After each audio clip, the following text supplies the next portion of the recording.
आज विशेष रूप से हमें आपको ये बताना है कि मुख्यमंत्री जी ने जो बिहार के बेरोजगार नौजवानों को सरकारी नौकरी देने का ऐलान किया था और एक अभियान के रूप में सरकार के विभिन्न विभागों में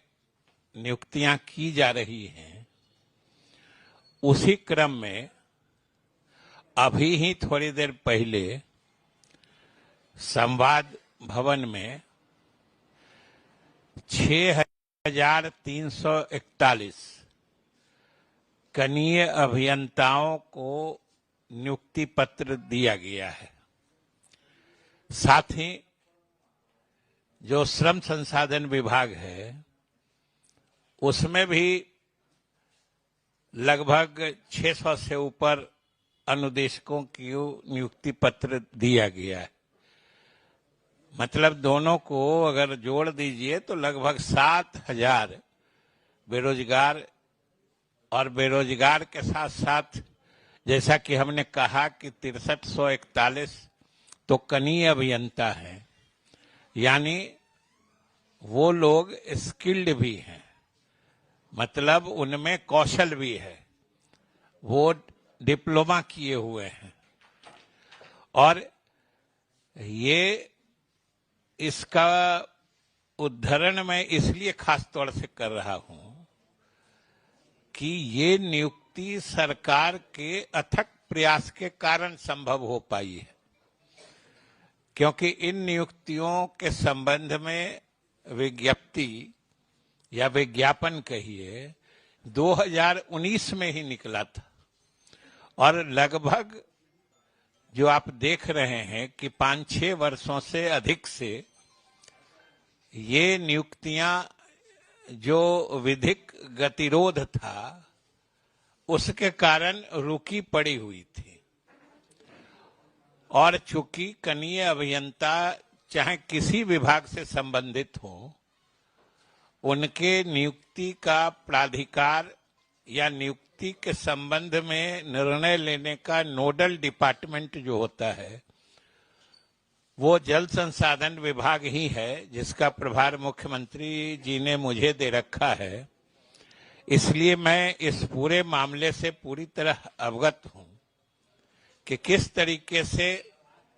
7 वर्षों से ये सारी नियुक्तियां रुकी पड़ी हुई थी। लेकिन मुख्यमंत्री जी से परामर्श करके हम लोगों ने इस मामले में मुस्तैदी से पहल की, क्योंकि इसमें कई पक्षकार हो गए थे। एक तो जो संविदा पर पहले से कनीय अभियंता काम कर रहे थे, दूसरे जो बिहार के अंदर के सरकारी संस्थानों से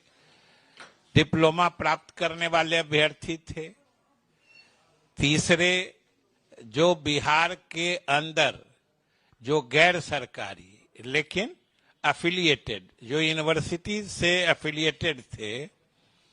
उन संस्थानों से डिप्लोमा प्राप्त कनीय अभियंता थे, और उसके बाद कुछ बिहार से बाहर के संस्थानों से जिन लोगों ने डिग्री प्राप्त की थी। तो इस तरीके से इस मामले में कई पक्षकार हो गए थे, जिनके अलग अलग दावे थे, अलग अलग तर्क थे। और ये मामला समझिए 2019 से लगातार पटना उच्च न्यायालय से लेके उच्चतम न्यायालय तक ये विधिक पेचीदगियों में और समझिए कि गतिरोध में उलझकर फंसा हुआ था, नियुक्ति नहीं हो पा रही थी। मुख्यमंत्री जी से परामर्श करके हम लोगों ने इसमें विशेष पहल की। उच्चतम न्यायालय में हम लोगों ने जो अलग अलग पक्षकार थे उन लोगों के साथ बैठकर एक समेकित निदान का प्रस्ताव तैयार किया और विभाग की तरफ से यानी बिहार सरकार की तरफ से हम लोगों ने उच्चतम न्यायालय को एक सुझाव दिया, सुझाव के तौर पर प्रस्ताव दिया, जिसमें सभी किस्म के पक्षकारों की जो बातें थी, जो उनके दावे थे, उसका निदान उसमें समेकित रूप से कर दिया गया था। और मुझे आपको बताते हुए खुशी हो रही है कि हम लोगों ने जो सुझाव, जो परामर्श या जो प्रस्ताव उच्चतम न्यायालय को दिया, उच्चतम न्यायालय ने न सिर्फ उसको उचित माना, बल्कि उस आधार पर अविलंब नियुक्ति प्रक्रिया पूरी करने का निर्देश दिया। और उस प्रक्रिया को हम लोगों ने पूरा किया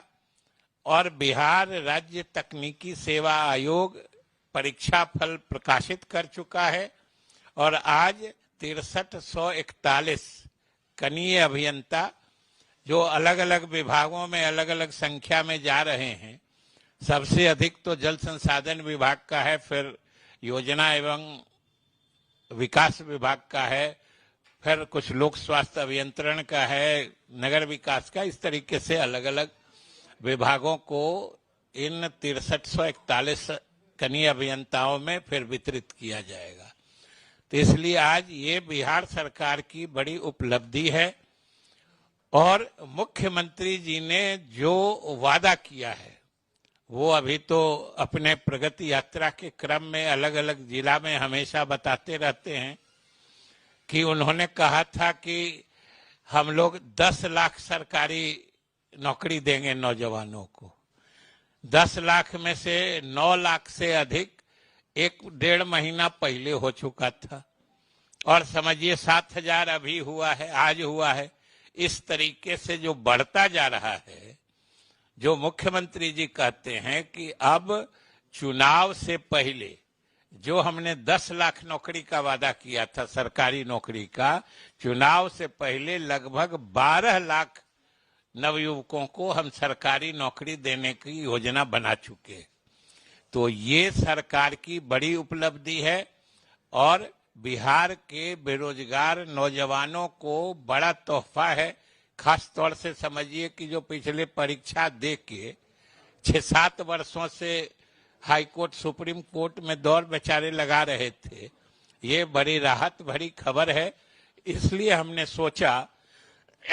कि आपके माध्यम से बिहार सरकार जो नौजवानों को सरकारी नौकरी देने का पहल कर रही है, ये बात बिहार के लोगों तक भी जानी चाहिए। क्योंकि आप लोग तो देखते रहते हैं, पता नहीं कहां कहां से लोग नौकरी देने का दावा भी करने लगते हैं। कुछ लोग कहते हैं कि हम थे तो नौकरी दिए थे। अब सोच लीजिए कहां है कि नौकरी बंद हो गई है। नौकरी तो सरकार में लगातार दिया जा रहा है और मुख्यमंत्री की घोषणा के हिसाब से दी जा रही है नौकरियां। तो इसलिए ये बात लोगों को अच्छी तरीके से समझना चाहिए कि नौकरियों का वादा नीतीश कुमार ने किया था, नौकरियां नीतीश कुमार ने ही दी है और नीतीश कुमार ही आज भी दे रहे हैं, जो आज भी दिया है और कल भी वही देंगे। बिहार के लोगों को यह भरोसा रखना चाहिए और खास तौर से बिहार के नौजवान इस बात को समझते भी हैं और उनको आशा है तो सिर्फ नीतीश कुमार से, बाकी लोग भटकाने की भले कितने कोशिश कर ले, वो सफल होने वाले नहीं है। चलिए, राहुल गांधी लगातार बिहार दौरे पर हैं, जगलाल चौधरी जी की जयंती है, उसमें भी आ रहे हैं। ये माना जा रहा है कि दलित वोट बैंक को साधने की कोशिश है, कितना सफल हो पाएगा? आप इत्मीनान रहिए, राहुल गांधी जी जहां कहीं भी जाते हैं, जो कुछ भी बोलते हैं, जहां कहीं भी पब्लिक अपीयरेंस होता है उनका, वो सिर्फ कांग्रेस पार्टी का ही नुकसान करते हैं। संसद में जातीय गणना को लेकर के काफी लंबा चौड़ा भाषण हुआ और ऐसा लग रहा था कि जातीय गणना के पैरोकार जो है सिर्फ राहुल गांधी। समझ लीजिए, इसका मतलब उनको मालूम नहीं है कि बिहार सरकार ने जातीय गणना के मामले में और खास तौर से हमारे मुख्यमंत्री नीतीश कुमार जी ने तो जातीय गणना कराकर उसके आंकड़े प्रकाशित कर और उन आंकड़ों के आधार पर जो दलित, महादलित या पिछड़ों की संख्या बढ़ी थी, उस प्रतिशत के हिसाब से आरक्षण भी बढ़ाने का फैसला कर लिया है। अब उनको उनकी नींद आज खुली है, तो वो अपने नींद में कुछ देख रहे हैं। तो लगता है अभी तक पूरे जगह नहीं है और जातीय गणना का अर्थ समझ नहीं पाते हैं। क्योंकि बिहार या छोड़िए देश में अगर कोई ईमानदारी से जातीय गणना की बात करेगा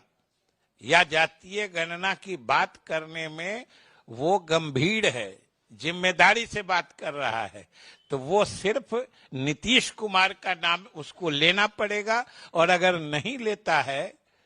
क्योंकि बिहार ने ही देश को रोशनी दिखाई है इस मामले में, तो जो नाम नहीं लेता है वो ईमानदार नहीं है। नेता प्रतिपक्ष का एक आरोप है कि आज की तारीख में पुलिस जो है कहीं ना कहीं आरएसएस के दबाव में काम कर रही है। मधुबनी की एक घटना का जिक्र किया गया है, कल वहां पर वो गए भी थे और ये कहा गया कि एक डीएसपी ने अल्पसंख्यक समुदाय के एक शख्स को बुरी तरह से पीटा है और अल्पसंख्यकों पर अगर कोई बुरी निगाह रखेगा तो उसका टेढ़ी निगाह जो है उसको भी हम सीधा कर देंगे। बिहार के अल्पसंख्यकों को, और बिहार ही नहीं देश के अल्पसंख्यकों को, अगर संपूर्ण देश में किसी एक राजनेता पर भरोसा है तो वो सिर्फ और सिर्फ नीतीश कुमार है। क्योंकि बिहार में जितना अल्पसंख्यकों के हित में काम हुए हैं, नारेबाजी, उनका मनोवैज्ञानिक